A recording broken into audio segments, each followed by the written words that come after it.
गुरु प्यारी सत्संग जी, बड़े प्यार और सत्कार से कहिए धन निरंकार जी।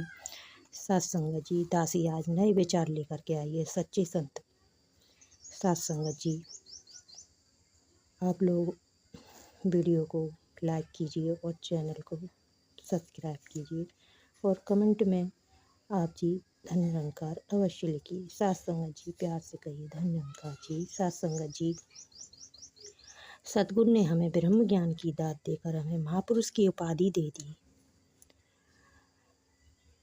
हम महापुरुष के नाम से पुकारे जाने लगे।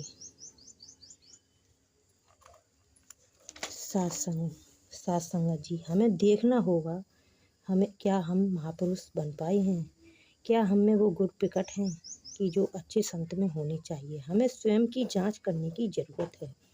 सत्संग जी, क्या हम गुरु के बताए मार्ग पर चल पा रहे हैं, क्या हम सही से सेवा सत्संग सिमरन कर पा रहे हैं।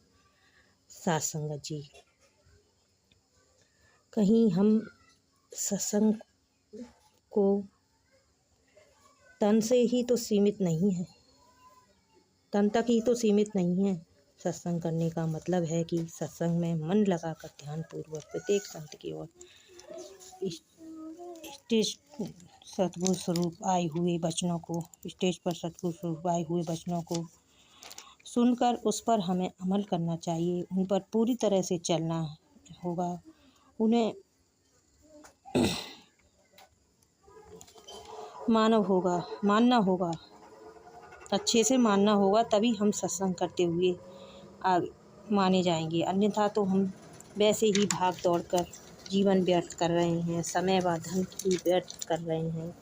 यदि हम ध्यानपूर्वक सत्संग कर रहे हैं तो तन मन धन तीनों की सेवा सद्गुरु निरंकार को परवान होती है। सत्संग जी, कहीं ऐसा तो नहीं हम सत्संग में जाकर संतों का सम्मान कर रहे हैं और बाहर इग्नोर कर रहे हैं, या फिर संतों का सम्मान और बाकी रिश्तेदार पड़ोसियों का अपमान कर रहे होते हैं, तो यह एक दिखावे मात्र रह जाता है।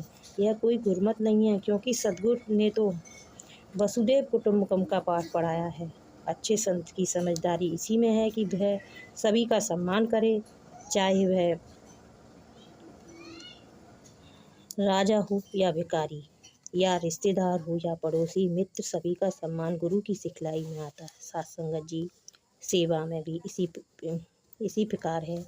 सत्संग में जाकर तो हम खूब बढ़ चढ़कर सेवा करते हैं, चाहे वह लंगर की हो, चाहे प्याऊ की हो, चाहे जोड़े की हो, चाहे भवन की या शौचालय की या दरिया उठाने की या कोई भी सेवा हो, हम खूब मन लगाकर सेवा करते हैं। लेकिन हम घर पर आलस्य करते हैं, जबकि निरंकार तो घट घट में है। वह क्या केवल संतों में ही बसता है, और सारी सृष्टि की उपज भी इसी निरंकार की है। तो सेवा करने की जिम्मेदारी भी सबकी बनती है। हमें हर सदस्य की सेवा करनी होगी, चाहे वह घर में पति, बच्चे या सास ससुर या ननद या अन्य सदस्य इत्यादि, या पड़ोसी या मित्र, कोई भी हो, हमें हर किसी की सेवा करके ही अच्छे संत की श्रेणी मिलेगी। सत्संग जी, सिमरन भी हमें हर पल इसका एहसास के साथ करना होगा। सोते जागते, उठते बैठते, चलते फिरते या कोई कार्य करते समय इसका एहसास करना चाहिए। सिमरन कोई रटन नहीं है, यह तो महामंत्र है, जिसमें हमारे गुनाहों का नाश होता है, पापों का नाश होता है। सिमरन करने से मन शांत होता है, प्रसन्नचित्त रहता है, शरीर स्फूर्तिदायक रहता है, धन की बरकत होती है। सिमरन का अर्थ है याद करना। सिमरन ऐसा होना चाहिए, माला तो कर में फिरे, जीभ फिरे मुखमाई, मनुआ तो दस्तिस फिरे, यह तो सिमरन नहीं। सारी बात मन पर आती है, मन लगाकर सिमरन करना। यदि हमारे तार निरंकार से जुड़े हों, हमारा ध्यान न भटके, तो यह सिमरन है। सत्संग जी, सेवा सिमरन सत्संग भी विश्वास पर टिकती हैं। इन तीनों करने के बाद हमारा विश्वास इससे ऊपर पूर्ण रूप से टिका होना चाहिए। समर्पित वाला भाव हमारा बना रहे, तभी हम सही मायने में अच्छे संत, महापुरुष और ज्ञानी कहलाएंगे। सत्संग जी, दासी तो बचपन से सच्चाई वाला मार्ग पकड़े हुए है। इस मिशन से तो कुछ वर्ष ही जुड़े हुए हैं दासी को। सत्संग जी, सत्य के मार्ग पर कठिनाइयाँ तो अत्यधिक आती हैं। यदि नीयत सच्ची हो और विश्वास पक्का हो, निरंकार हमेशा साथ रहता है, हर कठिनाइयों से आसानी से निकाल देता है।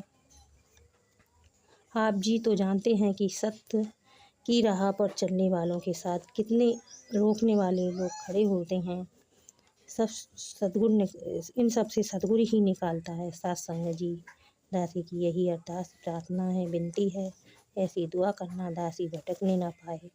बहुत बार दासी को सत्य मार्ग से गिराने की कोशिश अनेकों प्रकार से की गई और की जा रही है। दासी तो सत्य पर हमेशा चलती है। सत्संग जी प्यार से कहिए।